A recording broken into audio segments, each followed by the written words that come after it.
Students, आज हम बात करेंगे कलेक्शन ऑफ डाटा यूजिंग क्वेश्चनएयर। मतलब मैं एक सर्वे करता हूँ, मैं चाहता हूँ कुछ डाटा कलेक्ट करना। ये बात हम जानते हैं कि डाटा कहते हैं कि आपके पास जो न्यूमेरिकल फैक्ट्स एंड फिगर्स होते हैं नंबर्स की शक्ल में, ठीक है, वो आपने जो आप एक ऑब्जर्वेशन करते हैं, अब वो आप ऑब्जर्वेशन एक क्वेश्चन पेपर बनाकर लेते हैं लोगों से, या खुद जाकर उनसे मुलाकात करते हैं, उनसे क्वेश्चन पूछते हैं। वो आपके ऊपर है कि आप किस चीज़ पे ज़्यादा रिलायबल है, मतलब कि आप किस चीज़ को ज़्यादा अच्छा समझते हैं कि ऐसे मैं अगर कैलकुलेट करूँगा डाटा तो बड़ा अच्छा होगा और अच्छा एक उसका उससे डिसीजन जो लूँगा बड़ा मुस्बत आएगा, मतलब अच्छे रिजल्ट्स में आगे निकाल सकता हूँ। ठीक है, तो आप एक क्वेश्चन पेपर सा बनाएंगे जो कि बड़ा सादा होना चाहिए, और अपने जो ऑडियंस है, मतलब जिन बंदों से आप वो क्वेश्चन करने जा रहे हैं उनको देख के बनाना। मतलब कि अगर आप एक पहली क्लास के बच्चे से कुछ क्वेश्चन पूछ रहे हैं तो ऐसे होने चाहिए कि उसमें कुछ डायग्राम पिक्चर्स बनी हो, वो समझ जाए एकदम से कि आप क्या कहना चाह रहे हैं। ठीक है,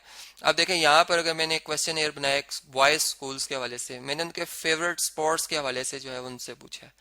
अब ये यही क्वेश्चन एयर अगर मैं और छोटे ग्रेड के लिए बनाता तो शायद मैं आगे बैडमिंटन जैसे मैंने लिखा तो उसके आगे उस गेम में इस्तेमाल होने वाले जो हम कह सकते हैं जो उसके पार्ट्स होते हैं, जैसे एक फुटबॉल है तो फुटबॉल की स्नैप बना देता मैं। ठीक है, ताकि उनको समझ आ जाती कि मैं क्या पूछ रहा हूँ, ये कौन सी गेम है। ठीक है, कंफ्यूज ना हो उसमें।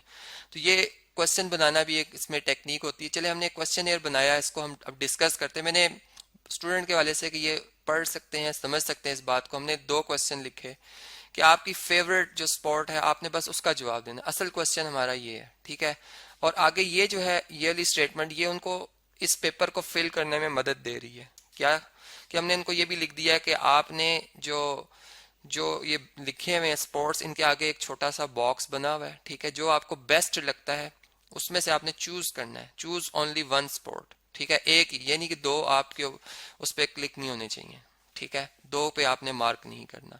अब ये बात इस तरह भी हो सकती है कि क्लास में जब ये जो है क्वेश्चन एयर जो है डिस्ट्रीब्यूट हुआ तो टीचर भी इसको रीड करके बच्चों को बताएं कि सारे बच्चे इस तरह से ध्यान से सुने और ये इस तरह से एक ही जवाब होना चाहिए। मतलब ये सारे वो उसूल हैं जो कि हम एक अच्छा रिजल्ट लाने के लिए कर सकते हैं। जब हमने ये क्वेश्चन एयर बच्चों में डिस्ट्रीब्यूट किया तो उनके जब रिजल्ट्स आए पूरे स्कूल के हवाले से, ठीक है, एक बड़ा स्कूल था, एक हाई स्कूल था, बहुत ज़्यादा स्टूडेंट्स थे उसमें। तो मैंने एक चार्ट भी यहाँ एक छोटा सा एक आप समझ लें कि मैंने एक छोटा सा ग्रुप डाटा यहाँ पे बना दी। मैंने इसकी छोटी छोटी क्लासेस बनाई, मैंने फेवरेट स्पोर्ट्स के नाम लिखे, ठीक है, उसके ग्रुप्स बना दिए, और आगे जो है वो स्टूडेंट्स की मैंने जैसा एक वोटिंग होती है, इलेक्शन होते हैं तो वोटिंग होती है, इसी तरह ये वोटिंग की मैंने। ठीक है, तो मैंने देखा कि बैडमिंटन जो था उस पे 136 स्टूडेंट्स ने मतलब उसको क्लिक किया हुआ था, उसको कलर किया हुआ था किसी भी तरह से। चले मैं यहाँ पर कलर करके बता दूं, जैसे बैडमिंटन तो उन्होंने फर्ज करें ये कलर किया हुआ था। अब मैंने सिर्फ इन देखा कि वो कौन सी वो मतलब ये इस तरह के क्वेश्चन एयर्स को कितने हैं जिनपे सिर्फ बैडमिंटन के ऊपर ये क्लिक हुआ हुआ है या इस तरह से टिक लगा हुआ है या कलर हुआ हुआ है। ठीक है, तो वो मैंने गिने, जिनको मैंने रिकाउंट भी किया, मतलब उसमें गिनती में भी मैंने कोशिश की कि गलती ना हो मुझसे। तो मैंने देखा 136 वो कार्ड्स थे या पेपर्स थे, तो उसका मतलब 136 बच्चे इस गेम को पसंद कर रहे हैं।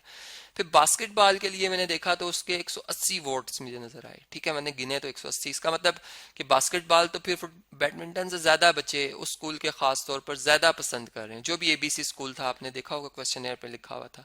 हॉकी के अगर देखे तो 84 थे, सॉकर के देखे तो 212 थे। मतलब सॉकर, इसका मतलब इस स्कूल में जो हायर या बहुत ही फेवरेट स्पोर्ट है बच्चों का, चूंकि मैंने फेवरेट ही ढूंढना था, वो सॉकर है। उसके बाद टेबल टेनिस है और टोटल स्टूडेंट्स भी हैं। अब इस डाटा से मैं पाई चार्ट भी बना सकता हूँ, मैं इससे बार डायग्राम भी बना सकता हूँ, मतलब मैं वो भी एक ग्राफिकल रिप्रेजेंटेशन में मैं आ जाऊंगा। लेकिन मैंने एक जो ग्रुप डाटा की शक्ल में जो एक इंफॉर्मेशन इकट्ठी की इस क्वेश्चन एयर से, वो मैंने आपके सामने शेयर की। और आप भी इस तरह से प्रैक्टिस के तौर पर कोई एक मतलब टीचर के नाम लिख लें, अपने टीचर्स के नाम लिख लें 5 बेस्ट, और आपस में सर्वे कर सकते हैं, पूछ सकते हैं भी कौन सा टीचर, बस एक टीचर का आपने जो है उसे कलर करना होगा जो बेस्ट टीचर है। तो आपको ये भी पता चल सकता है कि क्लास में आपका जो सबसे बेस्ट टीचर हैं वो कौन से हैं।